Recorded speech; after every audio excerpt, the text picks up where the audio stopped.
torna humanos? Qual a diferença entre inteligência e consciência?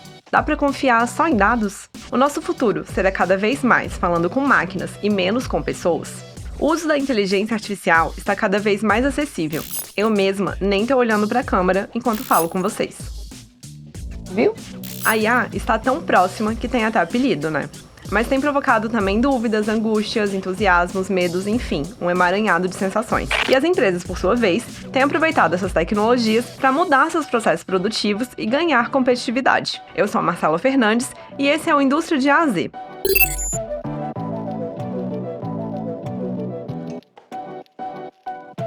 Para entender melhor esse salto tecnológico que a gente está vivendo e para onde vamos, eu conversei com o Silvio de Andrade, que é diretor estrategista digital da BRQ Digital Solutions, uma das maiores empresas de transformação digital do Brasil. Obrigada por estar aqui com a gente hoje, para essa conversa.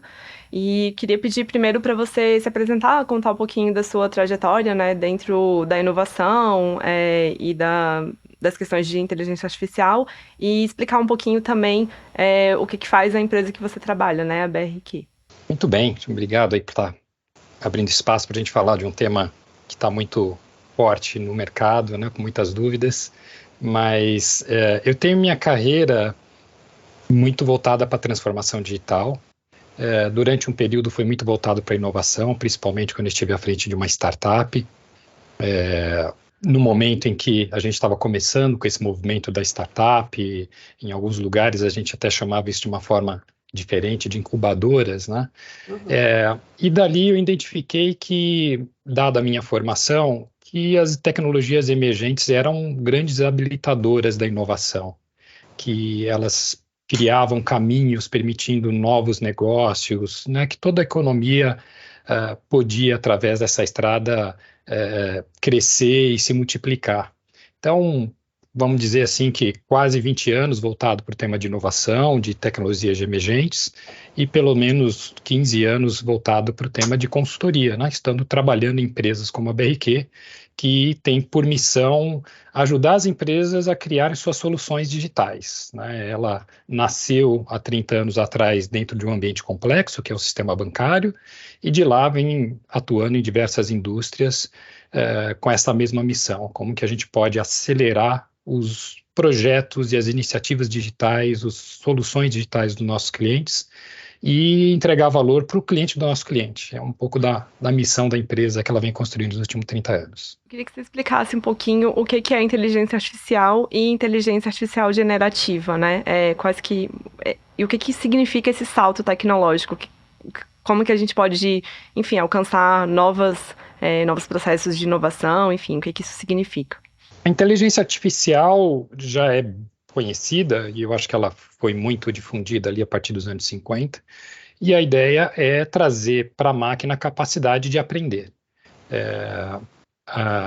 Como que a gente, através do exemplo do que existe ao nosso redor, em cima das informações, eu consigo treinar aquele computador para identificar um padrão, para identificar uma situação, para interpretar uma informação. Esse é o campo da inteligência artificial, de ter ali algo semelhante ao pensamento humano, né? Dentro do tema de inteligência artificial, tem várias técnicas para se treinar os computadores para isso. Uma das técnicas desenvolvidas agora recentemente é a IA generativa, né? Então, ela está dentro dessa ideia de transferir para a máquina essa capacidade de aprender, mas através de uma técnica diferente. Então, mais ou menos a gente tem a IA generativa como sendo uma inteligência artificial, mas usando algumas técnicas principais, onde ele aprende e tem a capacidade de gerar um novo conteúdo. Se a gente pegar uma inteligência artificial, que a maioria das indústrias utilizam hoje, por exemplo, para identificar um padrão de fraude, para identificar uma anomalia numa fábrica, né, de um sistema, você treina a máquina para ela identificar quando alguns indicadores combinados gera uma discrepância e aquilo pode levar a um efeito de uma parada de uma produção ou levar ali a um efeito de uma entrada de uma venda irregular. Então você treina ela especificamente para isso. Aí a generativa você treina ela para gerar um conteúdo. Então eu posso gerar um texto, posso gerar uma música, posso gerar uma imagem, posso gerar uma conversa, eu posso escrever um livro. Então, ela tem essa capacidade de gerar um conteúdo e não só interpretar informações. E aí eu queria entender também o quanto que esse novo modo, né, das máquinas aprenderem pode escalar, né, essas capacidades produtivas, assim, o que isso representa em termos de salto tecnológico? Aqui eu acho que é onde a gente tem a grande novidade do tema dentro da IA generativa, que é essa capacidade que ela tem de lidar com um volume muito grande de informação. Qualquer inteligência, quanto mais informação, quanto mais exemplos eu dou para ela, mais ela aumenta a inteligência, né? É como se a gente estivesse treinando uma criança a identificar diferentes tipos de animais, e quanto mais eu mostro as diferentes espécies e vou explicando o que elas são, maior é o repertório dessa criança. A inteligência artificial, ela passa por isso, mas ela tinha um problema estrutural. Ela não tinha capacidade de processamento para o volume de informações que o nosso universo tem, né? Então, eu demoraria muitos anos para criar uma inteligência com uma capacidade de entender sobre todo o sistema industrial brasileiro, por exemplo, né? É muita informação que eu tenho que processar. Na IA generativa, tem uma palavrinha lá no GPT que a gente conhece, que é o método Transformer, né? É uma metodologia de aprendizado de máquina que, pela primeira vez, a gente consegue fazer um processamento paralelizado da mesma informação. Até então, ele era um ensinamento sequencial. E, para a gente ter uma ideia, o quanto que isso impacta, dentro desse modelo Transformer, o que a gente evoluiu nos últimos 2 anos de ensinar a máquina foi 280 vezes. E o que a gente conseguia ensinar em 2 anos uma máquina era em 8 vezes o volume de aprendizado dela. Então, dá para ver o salto que a gente tem na capacidade de processar informação, e quanto mais a inteligência artificial processa informação, mais inteligente ela fica. Uhum. Então, essa é a grande diferença. E você falou uma palavra muito importante também, que é a eficiência. Quando eu paralelizo atividades, a gente sabe, é assim na indústria, assim no setor de serviços, quando eu consigo paralelizar tarefas, eu tendo a ter uma redução de custos. Eu aproveito melhor os meus recursos tecnológicos para a mesma atividade, e isso faz com que a IA generativa tenda cada vez mais a ficar mais barata comparado com os outros métodos de aprendizado de máquina. Então, você acha que possivelmente também vai ser mais rápido o caminho até novas tecnologias chegarem a pessoas comuns, assim? Enfim, né? Hoje as pessoas já acessam alguma versão do ChatGPT, por exemplo, mas você acha que isso também é um processo que vai acelerar essa popularização, assim, de tecnologias? Quando a gente olha o ecossistema do que está nascendo em cima dessa nova metodologia, é possível ver um volume muito grande de startups, fundos de investimentos, empresas fazendo ali seus projetos em cima dessa tecnologia. O que nós estamos percebendo hoje, tendo acesso, talvez represente menos de 5% de tudo que está por emergir ainda de novas soluções, de novas empresas, né? Praticamente esse mercado nasceu agora. Então, nós temos literalmente uma grande estrada. Existem relatórios dizendo que existem mais de 1.200 iniciativas nesse momento mapeadas, criando soluções robustas dentro da IA generativa, e outras que estão pegando essas características da IA generativa e criando soluções, que é um pouco do que a BRQ faz para acelerar seus clientes, né? A gente cria soluções em cima dessa metodologia. Então, eu acho que a gente vai ter um bombardeio de soluções, de ferramentas, e cada vez mais baratas para serem utilizadas por uma pequena e uma média empresa até as grandes corporações. Quando a gente fala assim mais do nível pessoal, né, de usar essas tecnologias, acho que vem muito à mente assim uma ideia de entretenimento, né, de testes, enfim. Até também no universo do cinema, né, tem muito essa temática assim. E eu queria saber mais desse outro lado que você falou, né, que se a gente já as pessoas comuns já estão usando um pouquinho dessas tecnologias, como que as empresas têm usado isso? Se você puder dar algum exemplo também assim de algo, enfim, inovador, né, que está sendo feito. E também, se puder comentar como que isso impacta a produtividade, eficiência, né, competitividade dessas empresas. É curioso que toda nova tecnologia, a gente sempre faz o primeiro uso dela para entretenimento, né? Os primeiros aplicativos do smartphone, quando foi lançado, eram aplicativos de entretenimento, né? Aquilo que as pessoas compartilhavam e mostravam para a família. Quando as pessoas descobriram o acelerômetro, por exemplo, então se simulava tomando ali um refrigerante, você simulava que você estava jogando alguma coisa, né? Você tinha que equilibrar uma bolinha na tela. Então a gente sempre teve esse uso da tecnologia quando chega na mão das pessoas, primeiro para o entretenimento, e eu acho que ele é até uma parte importante que ele cria esse aprendizado do que é capaz. Passou esse momento de vislumbre, de entretenimento, é lógico que a gente parte para usar isso para o nosso dia a dia, né? Então, eu tenho certeza que muitas pessoas hoje possuem um assistente virtual dentro de casa para pedir uma música, para pedir uma receita, para gerar um cronômetro, para apagar uma luz, né? São várias assistentes que nós temos hoje. Então, a gente começa por entretenimento e depois a gente coloca isso na nossa esteira de trabalho. No ambiente corporativo, a gente não leva para o entretenimento, mas a gente leva para o experimento, né? Talvez, olhando de cima, é a mesma situação, né? Eu vou fazer alguma coisa para ganhar um pouco mais de confiança, entender as capacidades, e depois eu jogo isso dentro da minha esteira, do meu dia a dia, da minha vida, né?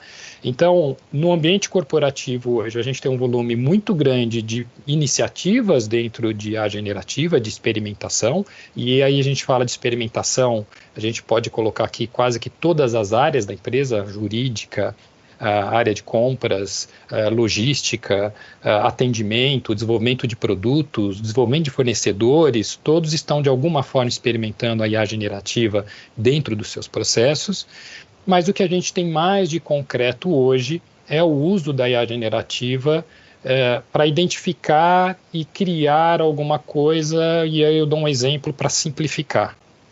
Eu tenho um chamado interno dentro da minha empresa para criar um e-mail para mim, né? Eu preciso saber qual que é a política disso. Ao invés de você entrar em contato, abrir um ticket interno de um pedido de solicitação, você usa a IA generativa para ela coordenar isso. Eu peço para ela, ela acessa as informações da empresa e ela me devolve exatamente o que eu preciso fazer e qual é o procedimento correto e até o link de onde está ali o lugar que eu preciso executar aquela tarefa. São ambientes mais seguros de experimentação, mas já em larga escala, se preparando para aquelas soluções que vão chegar dentro do seu processo na relação com o seu cliente, né? Seja no mercado business to business, seja no mercado business to consumer.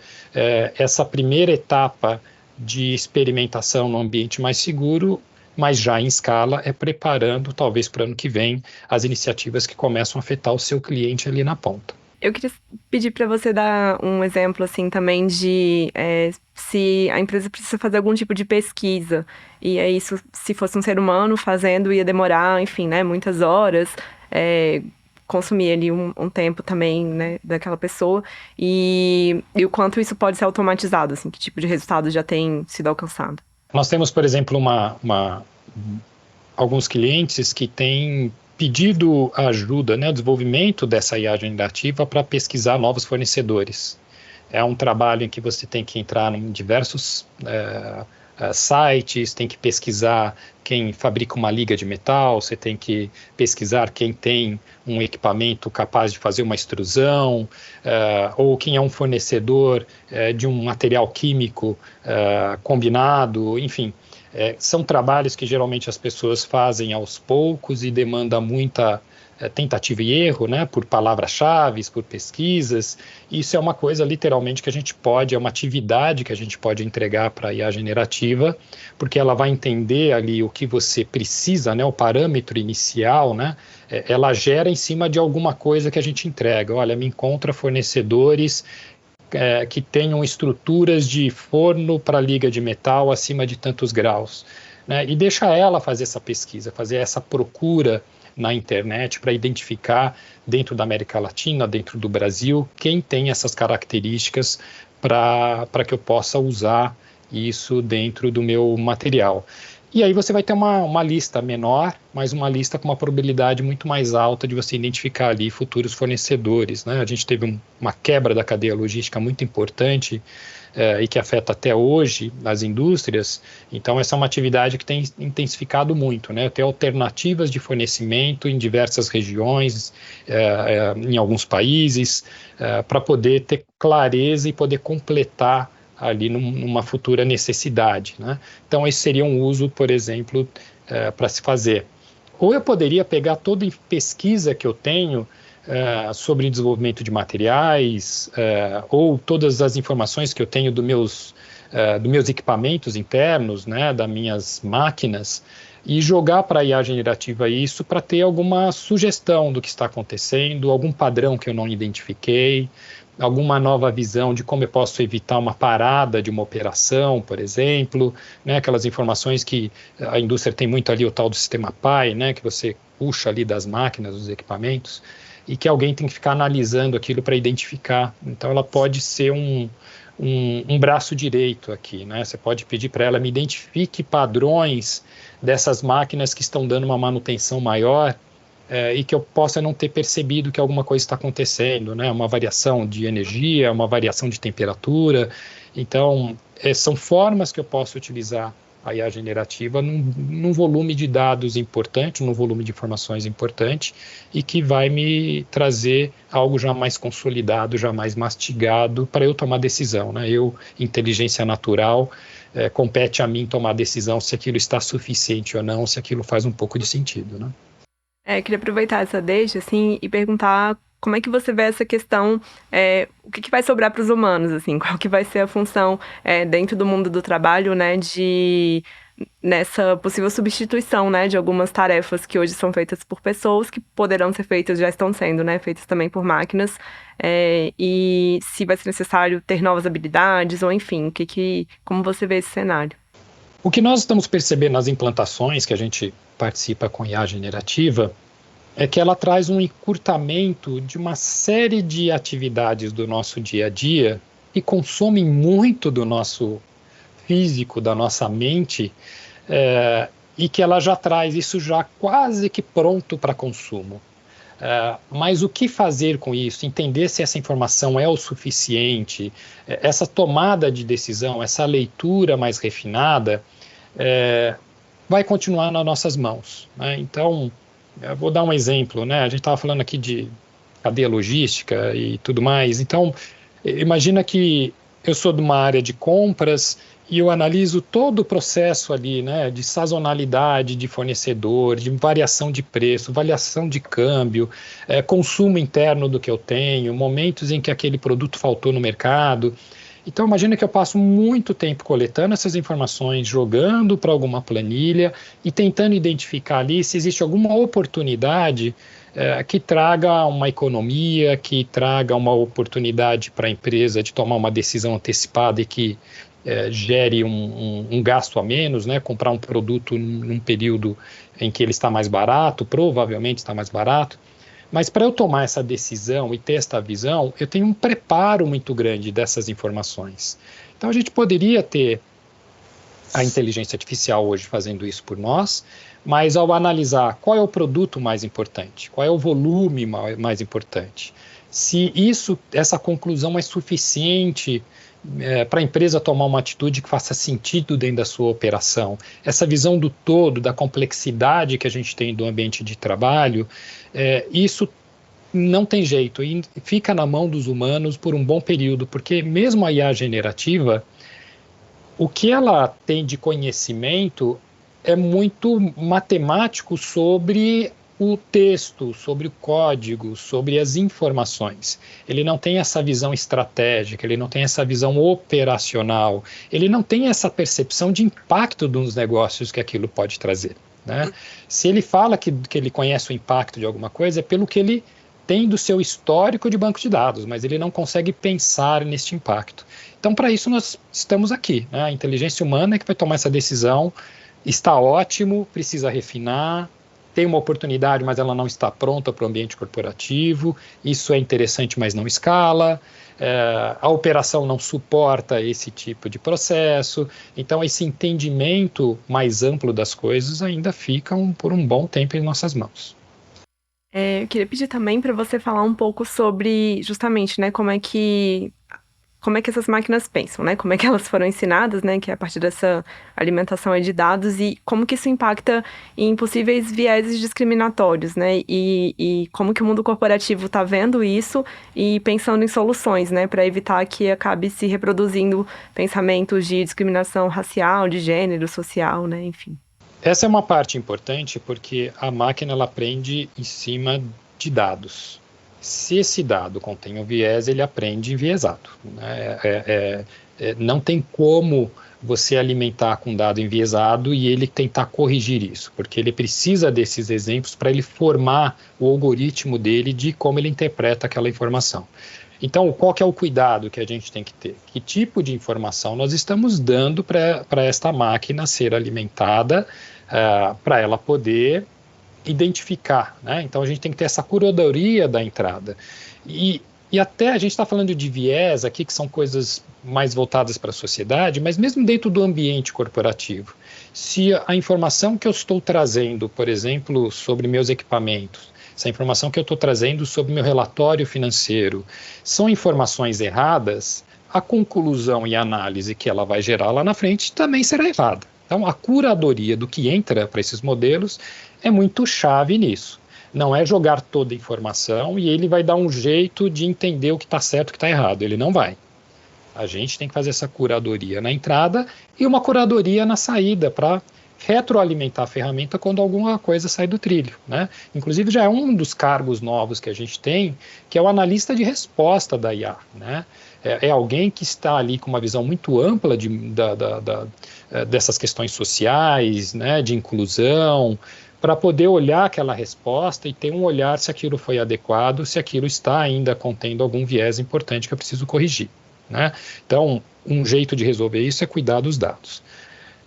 Vou dar um exemplo claro aqui do que eu já vivi nesse mundo, né, desse tema aí de inteligência artificial. Você pode automatizar, por exemplo, um processo de seleção de currículos.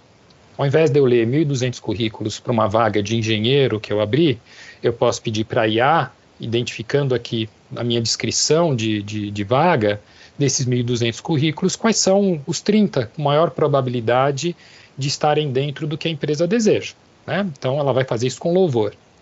A questão é o que eu estou dando de parâmetro aqui para dizer para aquela IA o que é uma pessoa com maior probabilidade e com menor probabilidade. Eu já vi um projeto inicial, por exemplo, em que existia um viés da empresa escolhendo pessoas de uma determinada universidade. É uma forma de você discriminar e desclassificar um volume muito grande de pessoas com potencial simplesmente porque ele não tinha formação naquela universidade específica.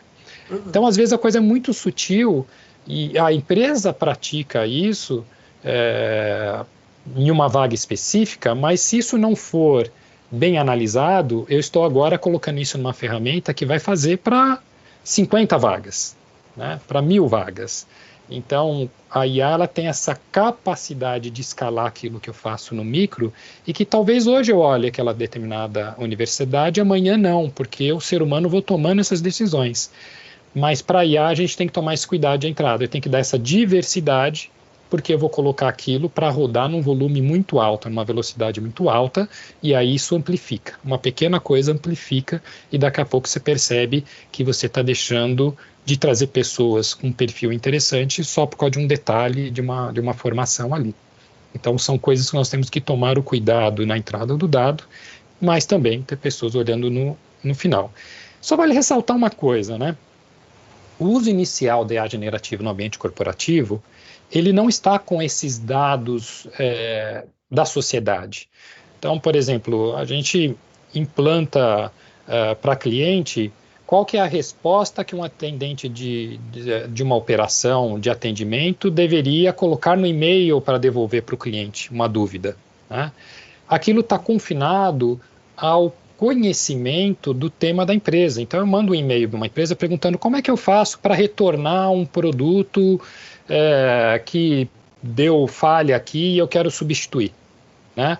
Então, ele vai pegar as informações, os manuais da empresa, entender o procedimento e sugerir como você deveria devolver e escrever o e-mail para este cliente, né?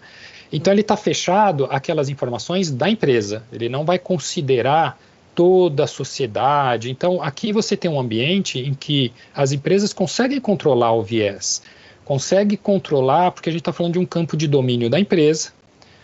A maioria das nossas empresas já tem uma preocupação de ESG, de inclusão, então é só a gente deixar aquilo bem claro nas documentações para a hora que ele formular aquele e-mail de retorno para o cliente, ele traga tudo aquilo que a empresa já pratica no seu dia a dia, né? Então é um ambiente muito mais controlado e muito mais possível para a gente garantir que as coisas estão funcionando de acordo com as crenças da empresa e que nós, como sociedade, queremos que as empresas tratem, né, na relação com as pessoas. E só para finalizar mesmo, eu queria pedir assim, uma reflexão, assim, saber o que você pensa sobre o futuro, se vai ser meio inevitável mesmo a gente interagir cada vez mais com as máquinas, o que isso tem de, enfim, né, de possíveis perdas, mas também de efeitos positivos, se também essa inovação da IA generativa pode acelerar novas inovações, assim, como é que você vê? Toda vez que nós temos uma tecnologia nova, que se consolida, né, que amadurece, ela cria caminhos para a gente criar outras soluções e isso é que cria o que nós chamamos aqui da aceleração da transformação, né? Cada vez, né, que alguma coisa é criada ali, me permite juntar essas coisas e criar uma nova avenida de soluções e isso vai gerando novas empresas, novos negócios e por aí vai, né? Então, é evidente que a gente tem aqui uma tecnologia transformadora e que ela vai ser fundação, né? Uma mais grande avenida, uma grande estrada para que sejam construídas novas soluções e novos negócios e até novas tecnologias, né? Isso vai acelerar todo este processo que já vinha acontecendo.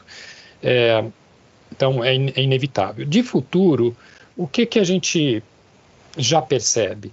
Essa tecnologia generativa, hoje ela está muito voltada para eu pedir alguma coisa e ela me gerar um texto, uma imagem, uma música, um e-mail, né, de resposta. Ele pode gerar uma análise sobre um funcionamento de um equipamento, ele pode gerar uma sugestão de um currículo próximo, enfim.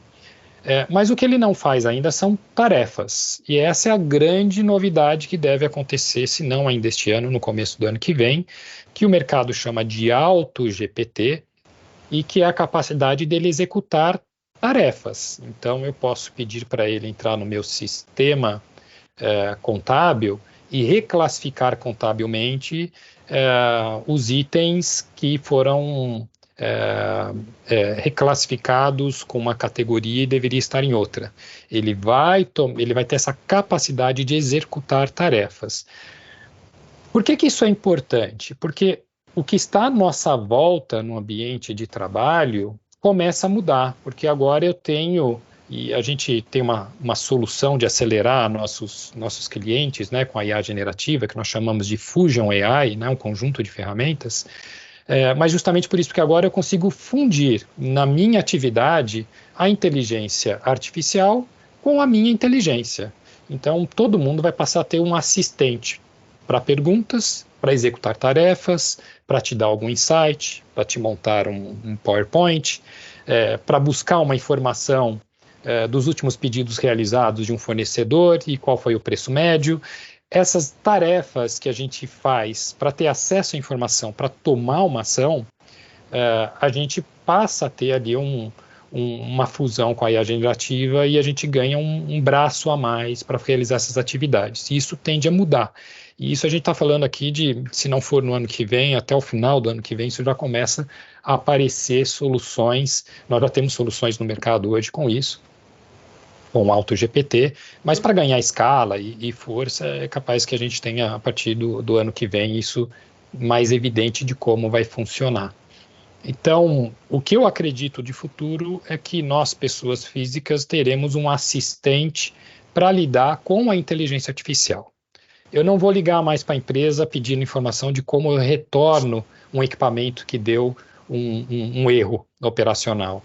Eu vou pedir para a minha assistente me dizer como que eu resolvo isso. E ela vai entrar em contato com a inteligência artificial do meu fornecedor, vai aprender qual é a regra e vai me devolver. Para devolver isso, você tem que fazer tal coisa. Quer que eu gere aqui um código de devolução?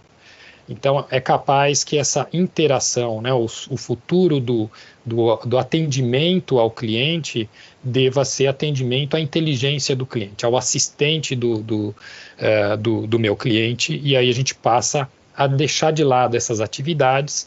E eu vou falar com a empresa especificamente quando for alguma coisa em que eu preciso explorar um pouco mais, né? Eu preciso explorar um funcionamento, eu preciso explorar o uso, né? Eu preciso entender um pouco mais ali de situações em que eu posso estressar aquele equipamento. Mas, via de regra, o que a gente deve ter no futuro, daqui 5 anos talvez, é assistentes falando com assistentes. Gostou do vídeo? Então dá seu like, deixa seu comentário, segue a gente na sua plataforma preferida de podcast ou no canal da CNI no YouTube. Aproveita para ativar o sininho e não perder nenhum episódio do Indústria de A a Z. Esse podcast é produzido pela Agência de Notícias da Indústria. A edição e a captação de imagem é da Michele Fioravanti, a direção geral é de Ariadne Sakis e o roteiro e a apresentação são meus. Obrigada e até a próxima!